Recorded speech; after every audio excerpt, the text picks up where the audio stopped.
नमस्कार, मैं हूं आपके साथ प्रदीप आजाद। देश में अंग्रेजों के जमाने से चले आ रहे कानून अब गुजरे वक्त की बात हो गई है और आज से यानी 1 जुलाई से तीनों नए आपराधिक कानून लागू हो गए हैं। भारतीय न्याय संहिता, भारतीय नागरिक सुरक्षा संहिता, भारतीय साक्ष्य अधिनियम ने आईपीसी 1860, सीआरपीसी 1973 और एविडेंस एक्ट 1872 की जगह ले ली है। आज से नए कानून के तहत ही केस दर्ज होने लगे हैं, यानी 1 जुलाई से। धाराएं भी बदल गई हैं। भारतीय न्याय संहिता यानी बीएनएस में कुल 358 धाराएं हैं। पहले आईपीसी में 511 धाराएं थी। बीएनएस में 20 नए अपराध शामिल किए गए हैं। 33 अपराधों में सजा की अवधि बढ़ाई गई है। 23 अपराधों में अनिवार्य न्यूनतम सजा का प्रावधान है। 83 अपराधों में जुर्माने की राशि बढ़ा दी गई है। 6 अपराधों में सामुदायिक सेवा का प्रावधान किया गया है और अधिनियम में 19 धाराएं निरस्त या हटा दी गई हैं। 8 नई धाराएं जोड़ दी गई हैं। 22 धाराओं को निरस्त कर दिया गया है और इसी तरह भारतीय नागरिक सुरक्षा संहिता में कुल 531 धाराएं हैं। सीआरपीसी में 484 धाराएं थी। बीएनएस में कुल 177 प्रावधान बदले गए हैं, जिसमें 9 नई धाराओं के साथ साथ 39 नई उपधाराएं भी जोड़ दी गई हैं। 44 नए प्रावधान और स्पष्टीकरण भी जोड़े गए हैं। तो कुल मिलाकर देखिए, 1 जुलाई से हिंदुस्तान का जो एक क्राइम को लेकर जो धाराएं और जो कानून था वो बदल गया है। अब कितना बदला है, क्यों बदला है और आने वाले वक्त में ये जो बदलाव हुआ है इसका फ़र्क क्या पड़ने वाला है, किसको क्या फ़ायदा मिलने वाला है, सरकार और पुलिस के लिए कितनी चुनौतियाँ इसमें होगी, वो देखना भी ज़रूरी है। बहरहाल आज इसी मुद्दे पर बातचीत होगी और बातचीत के लिए आज हमारे साथ मौजूद हैं पूर्व पुलिस अधिकारी योगेंद्र जोशी जी। जोशी जी, बहुत बहुत स्वागत है। और सबसे पहले जानना चाहेंगे कि देखिए, लंबे समय से जो चीज़ें चल रही थी और अब बदलाव हुआ है 1 जुलाई से, क्या मायने हैं बदलने के पीछे की वजह, हम क्या मान सकते हैं? धाराएँ चेंज कर दी गई हैं कि मर्डर जो पहले 302 था वो अब 101 हो गया। तो आम लोगों के लिए और पुलिस जांच के लिए क्या फ़ायदेमंद होगा? देखिए प्रदीप जी, जो 1861 से जो कानून चले आ रहे थे जी, और आप देखिए कि व्यक्तियों को या जो परिवादी हैं उनको न्याय नहीं मिलता था। 20-20, 30-30 साल न्याय में लग जाया करते थे। तो उसका रीज़न ये था कि हर चीज़ के अंदर लिंगर ऑन करने की आदत थी। कोई टाइम बीइंग कोई ऐसी नहीं थी कि साहब आपको इतने दिन में ये काम करना पड़ेगा। जब यहाँ क्या किया है इन्होंने कि एफआईआर से, मतलब जो थाने में सूचना आएगी वहीं से इसको टाइम बाउंड कर दिया गया है। आज चाहे मान लीजिए कॉग्निजेबल ऑफेंस की सूचना है, 3 से 7 साल तक के अपराधों की सूचना है, या 7 साल से ऊपर तक की सूचना की अपराधों की सूचना है। बात यह है कि जैसे ही सूचना आती है थाने में, थाने का काम प्रारंभ हो जाता है। अब तक क्या होता था, गया परिवादी एफआईआर दर्ज कराने के लिए तो टाल मटोल करते थे, वो अप्रोच लगाते थे, कोई सूचना कर रहा है, अच्छा कॉग्निजेबल ऑफेंस है, उसकी एफआईआर दर्ज नहीं कर रहे हैं, उसमें कंप्लेंट दर्ज कर लेते थे। कंप्लेंट दर्ज करने के बाद में उसका कोई टाइम पीरियड नहीं होता था। अब इन्होंने क्या किया है कि आम नागरिक को सुविधा मिले और उसकी बात सुनी जाए। तो सबसे पहले इन्होंने क्या किया है कि साहब थाने के अंदर रिपोर्ट दर्ज हो जाए किसी भी तरह से। तो ये क्या करेंगे कि 3 से 7 साल तक के अपराधों की रिपोर्ट दर्ज करेंगे और उसको कंप्लेंट के तौर पे अपने पास रखेंगे। लेकिन उसके अंदर 14 दिन के अंदर वो जांच करने को अधिकृत होंगे, उनको करना पड़ेगा। और उसके बाद वो उसको ये बताएंगे परिवादी को कि इसमें एफआईआर दर्ज होगी अथवा नहीं होगी। नहीं होगी तो इसमें जाँच में कहाँ तक होगी। अब जैसे 3 साल से कम के अपराध है, जैसे 2 साल वाला अपराध है, तो पहले फाइन होता था उसके ऊपर। अब उसमें ये हो गया कि आपको कोई सेवा कार्य भी दिया जा सकता है, कोई आपको ट्रैफिक संचालन का कार्य भी दिया जा सकता है। तो पेटी ऑफेंसेस जो थे उनके अंदर इस तरह से हो गया। दूसरा क्या था, जो जांच का तरीका है वो डीवाईएसपी की जिम्मेदारी इसमें ज़्यादा हो गई। थाने के अंदर अगर कोई कंप्लेंट दर्ज होती है तो उसको एसएचओ देखेगा, उसके बाद वो डीवाईएसपी को सूचना देगा कि ये कंप्लेंट अगर दर्ज हुई है तो ये कौन सी कंप्लेंट है, 3 से 7 साल तक की है अथवा 7 साल से ऊपर तक की है। ये चीज़ें तो पहले भी थी ना? नहीं, पहले ये नहीं था। पहले तो किसी भी तरह कॉग्निजेबल ऑफेंस जो थे जितने भी, उनकी एफआईआर दर्ज होना कंपलसरी था। अब इसके अंदर क्या किया है, कॉग्निजेबल और नॉन कॉग्निजेबल को इस तरह से डिस्क्राइब नहीं किया गया है जैसे पहले किया गया था। इसमें यह किया गया है कि 3 से 7 साल तक की जो सजा वाले हैं उनके अंदर कॉग्निजेबल भी हो सकता है, उसके अंदर नॉन कॉग्निजेबल भी हो सकता है। अगर कॉग्निजेबल है तो उसमें एफआईआर दर्ज होगी, और अगर नॉन कॉग्निजेबल है तो उसमें एफआईआर दर्ज नहीं होगी। तो इन्होंने क्या किया है कि पहले जांच की जाएगी कि अथवा जो आपने कंप्लेंट दी है इस कंप्लेंट में वास्तविकता क्या है। अगर एफआईआर दर्ज होती है, मान लीजिए ऐसा ऑफेंस है जिसमें 3 से 7 साल तक की है, तो क्या एफआईआर दर्ज नहीं होगी? उनको एफआईआर दर्ज करनी पड़ेगी। लेकिन उस एफआईआर को दर्ज करने से पहले उसकी वो जांच करने को अधिकृत हैं। तो जांच जब पहले एफआईआर होती थी तो जांच तो तब भी होती थी। हाँ, लेकिन अब क्या किया है इन्होंने? पहले क्या करता था, आदमी जैसे ही एफआईआर दर्ज कराएगा, साहब मुलजिम गिरफ्तार नहीं किया, मुलजिम गिरफ्तार करो। मतलब एक पुलिस के ऊपर दबाव बनाया जाता था कि साहब मुलजिम कैसे गिरफ्तार नहीं हुआ, अब तक गिरफ्तार हो जाना चाहिए था। अब आज भी आप देखिए, जैसे ही पुराने मसलों में मर्डर हो जाता है, आप देखिए मर्डर की एफआईआर दर्ज होती है और कई बार तो दर्ज भी नहीं होती। मुलजिम पकड़ो, मुलजिम पकड़ में नहीं आए, मुलजिम पहले पकड़े। अरे भाई, तो आप पहले अनुसंधान तो करो, जांच तो करो उसकी कि ये वाकई में ये मुलजिम भी है अथवा नहीं है, आपने घटना की सूचना दी है वो सही भी है या नहीं है। अब इसमें क्या होगा कि 3 से 7 साल तक के इन्वेस्टिगेशन को ये जांच करेंगे उसकी। अगर उसमें जांच में वो सही पाया जाता है तो उसकी एफआईआर दर्ज होगी, और जांच में अगर सही नहीं पाया जाता है तो उस व्यक्ति को सूचना कर दी जाएगी कि भाई आपकी जांच में ये सही नहीं पाया गया। तो लेकिन यहाँ फिर सवाल नहीं उठेंगे पुलिस पर, जो कि भाई जो आप जांच कर रहे हैं वो जांच भी सही हुई या नहीं हुई? देखिए, ये तो उस एफआईआर में भी ऐसा ही होता है। हाँ, तो उसके लिए डीवाईएसपी और ऊपर के अधिकारी हैं ना, प्रोसीजर तो वही है कि अगर मान लीजिए आप संतुष्ट नहीं है तो आप एडिशनल एसपी है उनको दीजिए, क्योंकि इसके अंदर जो रिपोर्ट दर्ज होगी उसकी सूचना एसपी के पास भी जाएगी। मतलब जो रजिस्टर थाने में मेंटेन होगा वो का वही रजिस्टर एसपी ऑफिस में मेंटेन होगा, चाहे वो कंप्लेंट दर्ज हो, चाहे वो एफआईआर दर्ज हो, चाहे वो इलेक्ट्रॉनिक एफआईआर दर्ज हो। अब मान लीजिए 2 है, एक घटना में 2 आदमी थे ऐसे जो घायल हो गए, एक तो पहुंच गया थाने पे, उसने कहा साहब लिखित में मैं रिपोर्ट देता हूं, और एक आदमी पहुंचा नहीं, उसने इलेक्ट्रॉनिक माध्यम से थाने पे सूचना कर दी कि साहब मेरे साथ भी ये अपराध हुआ है। अब 2 एफआईआर थोड़ी दर्ज होंगी। तो क्या होगा कि जो थाने पर पहुंचा है उसकी एफआईआर दर्ज करेंगे और इलेक्ट्रॉनिक वाले को सूचना करेंगे कि आप ही के संबंधित एफआईआर यहाँ पहले से दर्ज हो चुकी है, इसलिए आपकी एफआईआर की जरूरत नहीं है, आप यहाँ आ सकते हो, अपनी बात कह सकते हो। लेकिन पक्ष और विपक्ष की एफआईआर तो होगी ना? हाँ, वो तो होगी, उसमें तो कोई दो राय नहीं है। अगर वो की वही चीज़ है कि जिस एक आदमी को एक अधिकार प्राप्त है कि मैं कंप्लेंट दर्ज कर सकता हूँ, इसी तरह से दूसरे को भी दर्ज है कि वो जाकर के अपनी बात रख सकता है। तो अगर वो 7 साल से अंदर है तो दोनों की कंप्लेंट दर्ज होगी। आज भी ये कि यही प्रक्रिया चालू है। आज भी थाने में आप कॉग्निजेबल ऑफेंस की अगर एफआईआर देते हैं तो उसको कंप्लेंट में दर्ज कर लेते हैं। आपके मोबाइल लूट की एफआईआर है उसको भी कंप्लेंट में दर्ज कर लेते हैं। और होता क्या है, उसकी जांच करते हैं, फिर दबाव आता है, कोई कहता है साहब हमें उसकी सिफारिश करा दी, उसकी सिफारिश करा दी, तो एफआईआर में कन्वर्ट हो जाती है। बात वही है, जो अब तक होता चला रहा होगा वही अब होगा, होना वही है, उसमें परिवर्तन कुछ भी नहीं है। सिर्फ ये क्या किया है, एक तो इन्होंने जो धाराएं हैं उन धाराओं के अंक बदल दिए, अक्षर जिनको अंक बोलते हैं, मतलब जैसे मर्डर करने पर 302 नहीं, हाँ 101 लगा दी। अभी किसी ने मेरे से ये क्वेश्चन किया था कि साहब जो एलएलबी कर रहे हैं नए लोग, उनके तो बड़ी परेशानी आ जाएगी। भाई उनके क्या परेशानी आ जाएगी, धाराओं को ऊंचा नीचा ही तो किया है, बाकी उनकी जो लैंग्वेज है वो तो सेम है। अब जैसे महिलाओं से संबंधित अपराध है, उसमें इन्होंने एक चीज बढ़ाई है कि भाई जो धोखा दे करके शादी करते हैं, प्रमोशन है, पोस्टिंग है, कोई धोखा दे के करते हैं, उसके लिए इन्होंने एक अलग से धारा बना दी। बाकी जो 354 की तमाम धाराएं हैं वो तो वैसी की वैसी हैं, उनकी संख्या बढ़ा दी, 67 कर दी, 68 कर दी, 70 से 78 तक कर दी, ये कर दिया। बाकी है वही 354 A B C D, फिर इन्होंने इसको कर दिया 70 71 72, इस तरह से कर दिया है। बाकी कोई ज़्यादा चेंज उसमें नहीं है।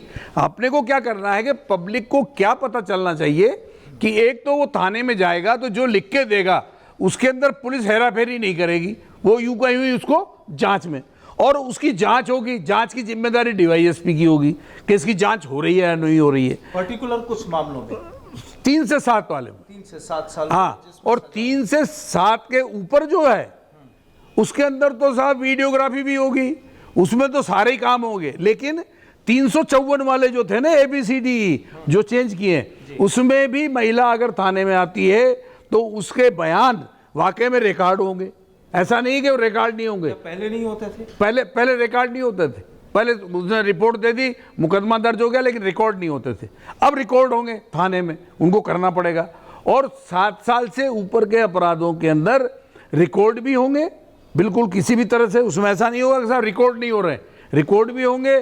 FSL टीम भी आएगी, जबकि अब तक कोई FSL टीम आती थी, बाद में आती थी, लेकिन जैसे ही होगा FSL टीम भी आएगी और वो जांच करेगी। अच्छा, ऐसा भी होता है जैसे मान लीजिए किसी ने सूचना दे दी और वो घटना दूसरी जगह की है, इसमें बताया गया ना कि साहब 0 FIR है।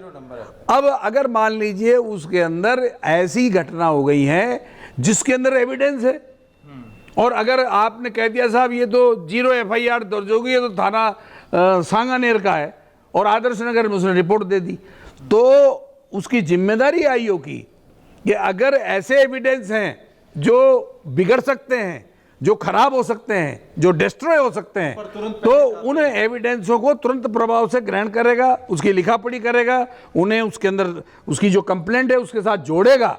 मतलब उसमें लापरवाही नहीं बरतेगा वो, ताकि उसका एविडेंस खत्म हो जाए, ऐसा नहीं होगा।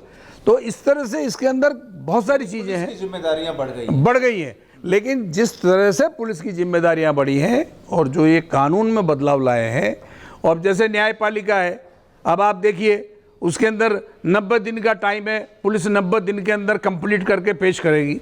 अब 90 दिन में मान लीजिए इन्वेस्टिगेशन कंप्लीट नहीं कर पाई तो मजिस्ट्रेट से अनुमति लेगी, वो 180 दिन का, मतलब आगे 90 दिन का और दे सकता है वो, लेकिन 180 दिन के बाद वो नहीं दे सकते। दूसरा ये है कि हर चीज़ FIR से लेकर के निर्णय तक सब डिजिटल हो जाएगा। अगर मान लीजिए FIR दर्ज हो गई है तो अब उसका इन्वेस्टिगेशन पूरा डिजिटल होगा, और डिजिटल कहाँ तक होगा? न्यायपालिका के निर्णय तक कि उसमें क्या हो रहा है। यानी कोई भी पीड़ित ऑनलाइन हाँ बिल्कुल देख सकता है, बिल्कुल देख सकता है। और इवन इतना तक है कि किसी ने FIR दर्ज करा दी है तो पुलिस की जिम्मेदारी बनती है कि 90 दिन बाद उसको ये बताया जाए कि आपके इन्वेस्टिगेशन में क्या हुआ है, चल के बताएगी। या अभी तक तो है पीड़िता घूमते रहते हैं इधर उधर, उनकी शिकायतें दर्ज नहीं होती। तो बहुत सारी ऐसी बातें हैं जो इन नए कानूनों के अंदर। अब आप देखिए, जैसे वाहन थे, आप किसी भी थाने में जाइए तो कबाड़ पड़ा हुआ है बहुत सारा, वाहन जब्त करके पटक लिए जाते थे। अब नहीं होगा ऐसा। अब कोई भी किसी भी अपराध में कोई वाहन जब्त किया जाता है तो थाना अधिकारी की जिम्मेदारी कि उसकी वीडियोग्राफी करेगा और एक कॉपी संबंधित अदालत में जमा करेगा और एक अपने थाने में रखेगा। लेकिन ऐसा नहीं होता था पहले। और दूसरा ये होता था कि पुलिस के अधिकारी कर्मचारी जो एविडेंस देने जाते थे, अब आप बताइए एक पुलिस का अधिकारी खाट पर आ गया, अब पुलिस जा रही है उसको बुलाने, उन्हें चलो आपको एविडेंस देनी है। अरे भाई 60 साल का हो गया, 70 साल का हो गया, 75 साल का हो गया, वो एविडेंस देने को सक्षम ही नहीं है, परंतु एविडेंस वही देगा। तो अब इसके अंदर बदलाव ये आ गया है कि अगर वो अधिकारी सक्षम नहीं है, नहीं आ सकता है, तो जो उपस्थित अधिकारी है उसके स्थान पे वो पत्रावली का अध्ययन करके उसकी जगह वो एविडेंस देगा। ऐसा नहीं होगा कि साहब वो एविडेंस नहीं देगा। दूसरा क्या है, अभी तक अधिकतर मामलों में यही होता था कि आदमी रिटायर होने के बाद भी ये चक्कर काट रहा है, आ रहा है, उसका आना जरूरी था, ऐसा था। लेकिन अब ऐसा नहीं है। अगर मान लीजिए वो नहीं आ सकता है या वो इस तरह की परेशानी में आ गया तो वो आना जरूरी नहीं होगा, उसकी जगह जो संबंधित अधिकारी है वो उसका एविडेंस देगा। ठीक है, कुछ एक सवाल और हैं, लेकिन आपको बताएं कि जैसे अब मर्डर करने पर धारा 302 नहीं 101 लगेगी। धोखाधड़ी के लिए जो धाराएं फेमस जो थी 420, जो आम तौर पर लोग एक दूसरे के लिए इस्तेमाल भी करते थे, अब वो 318 हो गई है। रेप की धारा 375 नहीं, अब 63 यानी 63 है। अब नए कानून में शादीशुदा महिला को फुसलाना अपराध है, जबकि जबरन या प्राकृतिक यौन संबंध अब अपराध की कैटेगरी में नहीं आएगा। ये भी एक बड़ी बात है। कुल मिलाकर 1 जुलाई से जो देश भर में 3 नए क्रिमिनल कानून लागू होने से ये बदलाव हुए। ये नए क्रिमिनल कानूनों में महिलाओं, बच्चों और जानवरों से जुड़ी हिंसा के कानूनों को भी सख्त किया गया और इसके अलावा कई प्रोसीजरल बदलाव भी हुए हैं, जैसे अब घर बैठे EFIR दर्ज करा सकते हैं, जिस तरीके से आपने अभी बताया। अब यहाँ पर कई चीज़ें होती हैं, सवाल कई उठते हैं कि जैसे अगर 30 जून से पहले दर्ज सभी मामलों का ट्रायल अपील वो पुराने कानून के मुताबिक ही होगा? प्रदीप जी, अभी तक तो जैसी मुझे सूचना मिली है या अखबारों के अंदर न्यूज़ है, और जो प्राकृतिक न्याय का सिद्धांत है वो यही कहता है कि जो अपराध 30 जून की रात को मध्य रात्रि तक हुए हैं 12 बजे तक, वो अपराध पुराने कानून से ही डील किए जाएंगे, और उसके बाद जो अपराध घटित हुए हैं वो नए कानून से डील किए जाएंगे। ये अब तक की सूचना है, फिर अगर उसमें कुछ क्या परिवर्तन आता है ये देखना पड़ेगा। क्योंकि अभी भी देश की अदालतों में लगभग 5 करोड़ 13 लाख मुकदमे पेंडिंग है, जिनमें से लगभग 3 करोड़ 59 लाख यानी 69.9% क्रिमिनल मैटर्स हैं, और इन लंबित मामलों का निपटारा पुराने कानून के मुताबिक ही किया जाएगा। और नए कानून में मुकदमों के जल्द ट्रायल, अपील और इसके फैसले पर जोर दिया गया। पुराने मुकदमों में फैसले के बगैर नए मुकदमों पर जल्द फैसले से जजों के सामने भी नई चुनौती आ सकती है। और मुझे ऐसा लगता है कि ये जब तमाम ये जो चीज़ें हैं केवल कोर्ट पर ही नहीं, कोर्ट के अलावा पुलिसिंग पर भी, क्योंकि जब हम हिंदुस्तान के कई अलग अलग राज्यों की बात करते हैं, कई बार नफरी की बात होती है, आईओज की बात होती है, क्योंकि उन्हीं की ड्यूटी आप दूसरे कामों में भी लगाते हैं। अब ये जो तमाम जो चीज़ें आ गई, आपने एक टाइम सेट कर दिया कि इस टाइम पर हमें ऑनलाइन उस चीज़ को अपडेट करना है, तो क्या दिक्कतें नहीं आएंगी? इसमें तो बहुत ज़्यादा दिक्कत आएंगी। यह आपने प्रश्न पूछा है कि अब देखिए, जो पुराने कानूनों के हिसाब से जो इन्वेस्टिगेशन चल रहे थे उनके हिसाब से ही जो स्टाफ कम था, पहले से कंप्यूटर की स्थिति नहीं थी, कोई लैब टेक्नीशियन नहीं थे। आप देखिए कि जो साइबर क्राइम होते हैं उनका स्टाफ नहीं है कहीं भी। आप देखिए, जो कमिश्नरेट में एक इंस्पेक्टर है उसके पास 475 FIR हैं इसकी साइबर क्राइम की, अभी है ही नहीं। और ये उहापोह जो चलेगी, ये कम से कम, जैसा मैं मानता हूँ, मैं तो 1 साल तो मानता ही हूँ, लेकिन 1 से 3 साल तक का टाइम लगेगा इसको सेट होने में। और मैं आपको बताऊं, जब 1861 में कानून बने थे तो उस समय भी यही स्थिति आई थी, क्योंकि उस समय एजुकेशन कम थी और ये कानून लागू हो गए तो लोग समझ ही नहीं पा रहे थे कि किस कानून में क्या है, इसको लागू कैसे किया जाएगा। और अंग्रेजों ने इस कानून को हमारे ऊपर लगाया, तो बाहर से विदेशी वकील आकर के केस लड़ा करते थे। पहले नहीं तो थे ही नहीं यहाँ पर, और ट्रेनिंग भी LLB पढ़ने की बाहर थी विदेश में, फिर वहाँ से पढ़ के आए, तब जाकर के उन कानूनों को, जो 1861 के कानून है, उनका अध्ययन करने में बहुत टाइम लगा था। उसमें भी कोई उतार चढ़ाव बहुत आए थे। तो अब क्या हुआ कि जब पढ़ने का और समझने का समय आ गया, जब हम एजुकेशन में अच्छे हो गए हैं, उसके बाद कानून चेंज हुए हैं। तो अब ऐसा नहीं है कि हमें टाइम लगेगा इसको समझने में टाइम नहीं लगेगा, लेकिन प्रैक्टिकल जो अनुभव है उसके अंदर जरूर टाइम लगेगा। अब देखिए, जैसे एक कंप्लेंट दर्ज हुई थाने में, तो उसके लिए पहले भी रजिस्टर होते थे, सब है, लेकिन उसके लिए रजिस्टर दर्ज होगा। उस रजिस्टर में आपके टाइम लिखा जाएगा, फिर उसमें DYSP को आपने कब सूचना दी वो लिखा जाएगा, फिर SP को कब सूचना दी वो लिखा जाएगा।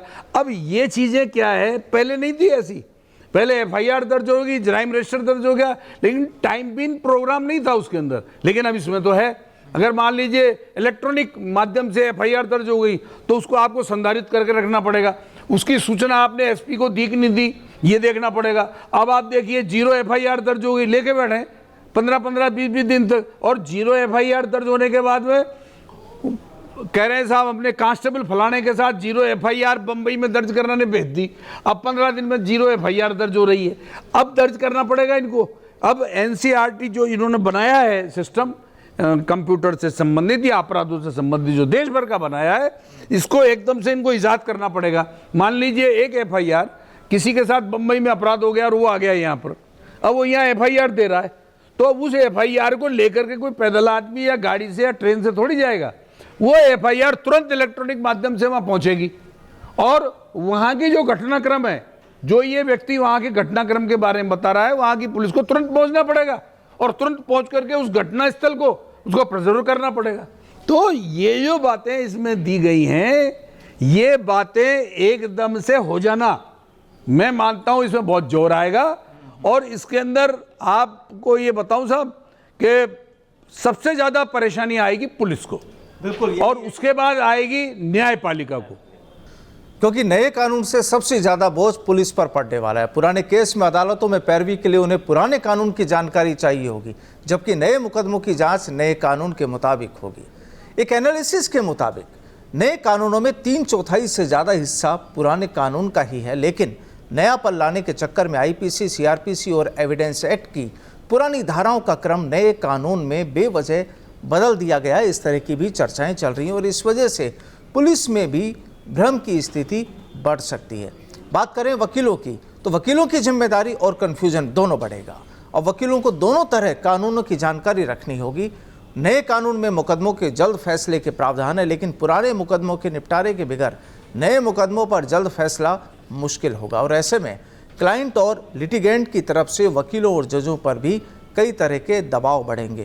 कानून की पढ़ाई करने वाले छात्र अब नए कानून का अध्ययन करेंगे, लेकिन इसके लिए उन्हें रिसर्च मटेरियल और केस लॉ की कमी रहेगी। वकालत में आने के बाद उन्हें पुराने कानून की भी जानकारी नए सिरे से हासिल करनी पड़ेगी। एक चीज़ और है जोशी जी कि आम लोगों का पुलिस उत्पीड़न बढ़ सकता है, कि ये भी चर्चाएं चल रही है, क्या ऐसा लगता है आपको? देखिए, मुझे लगता नहीं है। उसी के बचाव के लिए कानून बनाए गए हैं कि पहले जो पुलिस से जो उत्पीड़न होता था, अब उसका उत्पीड़न ना हो। मान लीजिए हिरासत की अवधि भी बढ़ाई है क्या नए कानून में?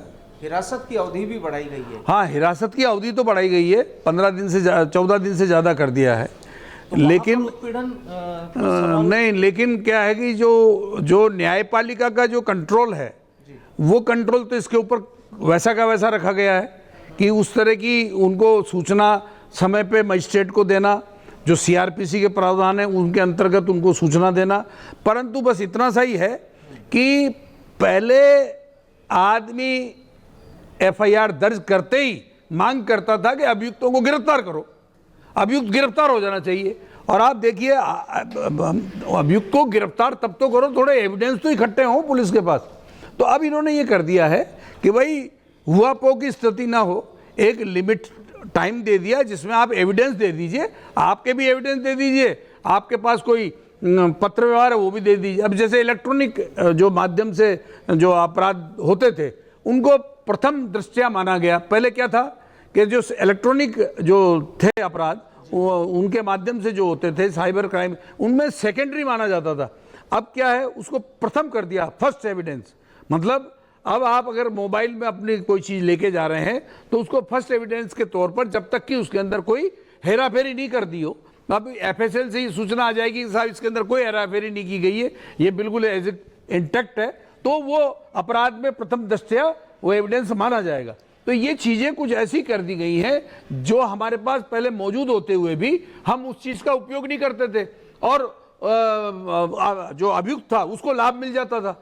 लेकिन अब कुल मिला के अब एक लास्ट सवाल कि आपने लंबे समय राजस्थान में पुलिसिंग की है, अधिकारी रहे हैं, अब ये जो पुराना कानून और नए कानून, पुराने अधिकारी और नए अधिकारी कितना फर्क पाते हैं और क्या तस्वीर आगे आने वाले समय में जनता, राजस्थान की जनता, हिंदुस्तान की जनता देख सकती है?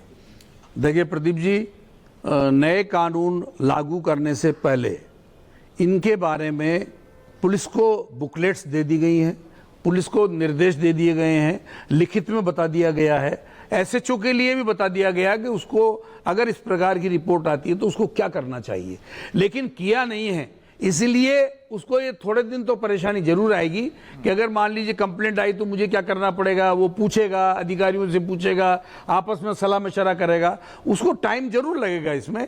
लेकिन अगर ये एक बार रूटीन में आ गई तो उसमें जो कंप्लेनेंट है उसको ज़्यादा रिलीफ मिलता है इसमें बनिस्पत इसके कि वो चक्कर काटता है। तो इसको सूचना देने का अधिकार जो है पुलिस को दे दिया गया कि आपको सूचना देनी है। अगर मान लीजिए कोई व्यक्ति कंप्लेंट दर्ज कराता है तो 14 दिन के अंदर अंदर आपको सूचना देनी है उसको, और वो सूचना आपको अंकित करनी है कि उसको सूचना दी कि नहीं दी। अब जैसे समन वारंट है तो समन जो है कागज के माध्यम से जा रहे हैं, अब उसमें कह दिया है कि अगर हमने व्हाट्सएप के माध्यम से भी समन दे दिया, जैसे कोर्ट से, तो कोर्ट डायरेक्ट समन जो है व्हाट्सएप के माध्यम से दे देगी तो तामील माना जाएगा। तो बहुत सारी ऐसी चीजें जिनको तामील नहीं माना जाता था, उसकी वजह से अभियुक्तों को भी और परिवादी को भी अपने लाभ उठाना पड़ता है। जैसे अदालत में नहीं जाना उसको, तो एप्लीकेशन लगा दी, साहब मेरी तबीयत खराब है, मैं अदालत में नहीं आ सकता। अब ऐसा नहीं होगा, अब उसके लिए कारण पूछा जाएगा, तारीख एक से ज्यादा दी नहीं जाएगी। अदालत के जो तरीके हैं उसमें भी बदलाव किए गए हैं ताकि ऐसा ना हो। अभी जैसे मुश्किल से जो क्रिमिनल केस है या सिविल केस है, उसमें एक साल में 2 या 3 या 4 तारीखें पड़ती है, बाकी छुट्टियां आ जाती हैं, या वकील नहीं आता, या वकील दोनों मिलकर के आपस में ये कर लेते हैं कि साहब अभी नहीं तारीख करनी है, आगे की तारीख ले लो। इस तरह की चीजों में रोक आएगी, कारण कि न्यायपालिका के ऊपर भी ये दबाव आएगा इस कानून के माध्यम से कि आपको टाइम बिंग ये करना है, नहीं तो उसकी एप्लीकेशन खारिज कर दो। अगर वो टाइम ज्यादा ले रहा है तो एक तरफा कार्रवाई करिए, लेकिन कार्रवाई नियम से और समय से हो, ये इन कानूनों की मंशा है। बिल्कुल, तो मंशाएं देखिए बेहतर है, अच्छी है, लेकिन आने वाले वक्त में जाहिर सी बात है कि जब भी कोई नई चीज़ शुरुआत होती है तो कुछ परेशानियां जरूर होती है। लेकिन अब जब हिंदुस्तान में ये कानून लागू हो चुके हैं और प्रावधान जो धाराएं हैं उनमें भी बदलाव हो चुके हैं, कई जगह पर पीड़ितों को रिलीफ भी है, हालांकि जजों पर भी कहें कि कोर्ट पर भी कुछ दबाव बढ़ सकता है और पुलिसिंग पर भी। बहरहाल और तस्वीरें आने वाले वक्त में अब धीरे धीरे क्या निकल कर आती है, क्या कमी और अच्छाई सामने आती है, वो भी देखना बेहद ज़रूरी होगा आने वाले वक्त के लिए। बहरहाल बहुत बहुत शुक्रिया जोशी जी हमारे साथ जुड़ने के लिए, अपनी बात रखने के लिए। नमस्कार।